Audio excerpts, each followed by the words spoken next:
our friends from the foreign estate, our media fraternity, and the associates, the print media, the electronic media, who always give very good coverage of such programs to further educate our other citizens, the young citizens especially, who could not be here today. Ours, the Republic of India, is a democratic nation. Ever since the birth of the independence of this country back in 1947, the visionary leaders, the pioneers of this nation, opted for a democratic system, secular democratic system, to be the norm in governing this country. As very nicely been covered by your professors earlier, parliamentary democracy itself is something very special in practice. And as every generation grow up to be responsible citizens of the nation, and of course, to be a member of the international community, being born and brought up from a democratic country, it is expected of you, of the new generations, to be more responsible in your outlook and your very way of life. Now, this can happen only if you grow up in such an environment where you are properly guided, you are taught, and you are acquainted with the principles of democracy, and you practice it from a very young age. It should be almost an inborn quality of a citizen hailing from a democratic country to use, practice, and to let it be a part of your life naturally, where you don't have to force yourself to try and abide by certain ways of life. It should become a part of your habit, your character, your very personality. And so it should sink into your attitude and your approach as you view the world and life around you should be looked through this window, from this aspect, from a democratic aspect. And it is expected of you that you will always practice the parliamentary democracies even in your own private lives. So it becomes very natural. We're glad to see our children grow up being bright, vibrant, and very, very aware of our surroundings. We are here in one small corner of the world, but we thank technology. It has made the whole world a global village. The world is just a click away. Almost everyone has a cell phone, and you have got almost everything there. I don't say you should rely on it, absolutely. But just for the GK, for the general knowledge, and to give you a glimpse of what might be or what is transpiring in the world, in any part of the world, it becomes useful and essential in today's life. While at that, I will caution you not to swallow everything that you see in your small gadgets. Because a lot of false news, false versions also are fed into these systems, and it starts circulating the world over. So be sure, you make sure that you confirm it, you ascertain it, and only then, if you wish to, you promote it. Otherwise, any information, any news, anything that you get on your WhatsApp or social medias, it should be properly analyzed and studied. And if it has no relevance to facts and realities, you should put an end from your level when it reaches you. Don't promote it further. Today, the state of Nagaland was born some 60 years back, and we have been a part of the world's largest democracy. We're proud to be a part of the world's largest democracy. There are loopholes, and it is still in a process of being matured. So the nation itself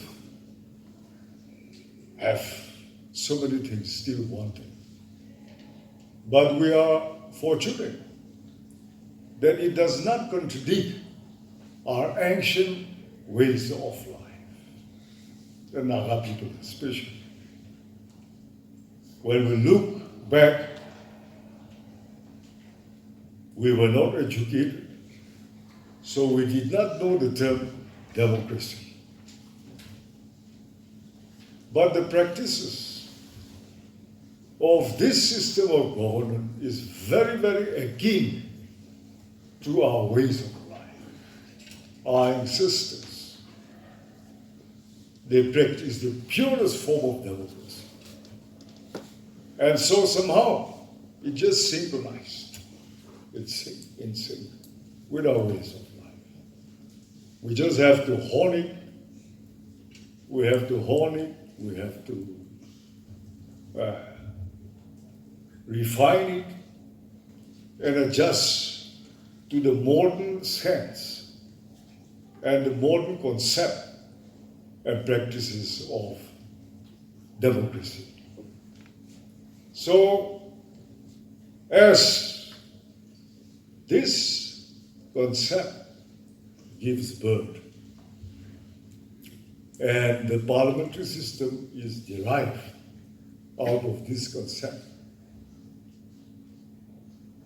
if we start learning at a young age and practice, it should not be hard for us.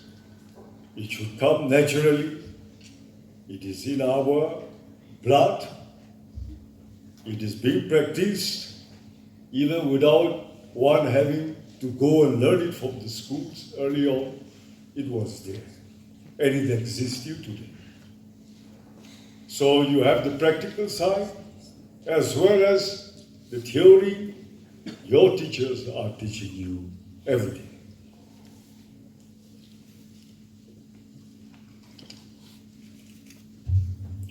The world still has not found a better option to the practices of parliamentary democracy. So, you are fortunate. In the last few decades, the state have started trying to educate with more focus on the young students, the young citizens of our state. The earlier you start, the better it is. So you have been given the opportunity by participating when the department or your institutions conduct anytime these parliamentary quiz competitions from the lowest level. Our days, we meet in high school on 2 occasions, I still remember. One is on Teachers' Day, the 5th of September. We used to celebrate it with much gaiety. That was a time we had the opportunity to meet our friends from different parts of the state, different schools. And the other time was in the sports, the inter-high school sports tournaments or inter-collegiate sports tournaments. So, accepting in those areas, we were not given opportunity to delve into these intricate ways of parliamentary democracy. As the earlier speaker had mentioned, we still, unfortunately, have tendencies to start using unparliamentary languages and behaviors, sometimes in the highest institution of the state. The law-making body, that is the state's legislature, absent-mindedly, inadvertently, accidentally, sometimes, unfortunately, your leaders at the highest level do commit some blunders. You have seen it. So in order that the new generations, the upcoming generations should not make such mistakes, your teachers have started educating you early on in life. I'm glad that we have very enthusiastic teachers and students participating from every corner of the state, with exception to 1 or 2 districts, which could not make it because of some other exigencies. Never mind, we have the absolute majority of our districts participating. The new generation, you are second to none. We are watching you. We're watching our children with great interest and great hope, because your peers in other states, or for that matter in any other parts of the world, I don't think are much more better off than you. You are doing very well. You're faring very well. Continue to be studious. Do not let the other activities in life around you, the circumstances, and unfortunate atmosphere of our society victimize you by distracting you from your studies. Student's life, you study. Student's life is meant to focus on your education. Let nothing else disturb you or distract you. As you grow up, you keep a balance of what is the book knowledge and what you learn within the 4 walls of your classrooms, in the compounds of your institutions. You also keep updated about life at large, humanity, the human race, and what is going on everywhere. Do not be discouraged just because we're not able to provide employment to you at the right time in the right proportion, don't feel that you have no future. Things have changed tenfold in the last few decades. It is our fault, the leaders. We failed to envision what would be 20 years hence, 30 years hence. And what would we do when we are educating so many of our younger generations? When they finally graduate, they educate, where do we accommodate them? How do we accommodate them? Perhaps that part skipped the imagination of us, the leaders now and then also, with due apologies.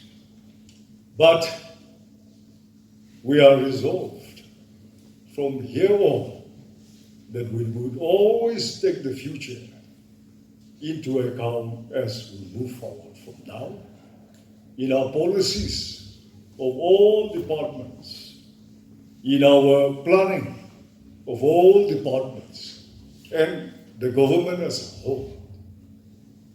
We will surely emphasize, we will surely focus on the future of our children, the young students who will very soon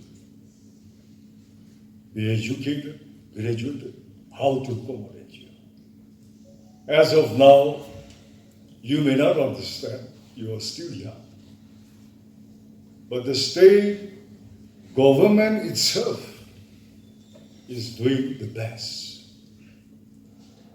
But with 60% plus accommodation for employment in the state, within the state's machinery, it's more than enough, and it's something which no other states have ever taken. The average in this country is about 33% absorption level of the educated employments. Our state is doing 60 plus. It's really choking us. Oh, that's a feat. Oh, we're managing. But beyond this, there is not much more room. Oh, we have to start looking out for the private sector to come in by creating a more conducive socio-political atmosphere, which is the number one discouragement. And the logistic supports locally should be available. That is manpower, by way of labor, skilled labor, non-skilled laborers, and of course, power. This is something which is just next to, I say, oxygen, water, and the next thing is power now, in our 21st century. Without this, private sector may not be encouraged to come. So we will do all that we can in the social-political aspect, and on the other aspects, we shall also, with the cooperation of our citizens, try to create a more friendly, congenial atmosphere for creating more job opportunities for all of you. Keep it up. Democracy under all circumstances will be our form of government. At all levels, the parliamentary practices of this form will be imposed, will have to be abided by. So make it a way of life, and I wish you all the best. Participations are not meant always to win prizes, whether it is in the field of sports or any aspect in life. It is that taking part, which is what matters more. So all of you have done well in the last days. You have put in a lot of efforts, a lot of time trying to cram in whatever you could, and you have given your best. And in the few hours that will follow, I wish you all the best. Thank you. Competition is to evaluate the knowledge of the participant within academic and as well as beyond academics. Quiz competition aims to inspire students to develop beyond their textual knowledge to make a connection between theory and application, the principle they have learned. The purpose of having this program today is to build general knowledge and also to boost the confidence amongst the young minds. I hope and believe each one of you will take the learning gathered here today to a higher level of prosperity. I now call upon Dr. Ivotum, Associate Professor, Kohima College, Kohima, and State Coordinator for the welcome address.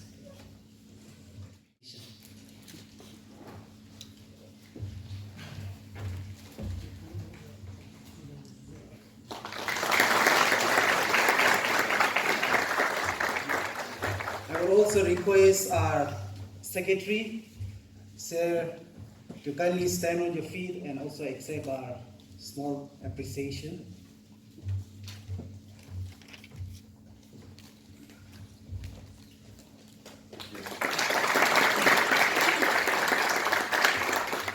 We have the two most important person, which is our resource person. These two are my colleagues, and we have been like the Three Musketeers for more than 10 years now, organizing this either the youth parliament or the parliamentary quiz. And we are so honored to have two of my close friends and my colleagues. We have nothing to give you, but as a token of appreciation, will you please stand on your feet and accept our appreciation, both of you?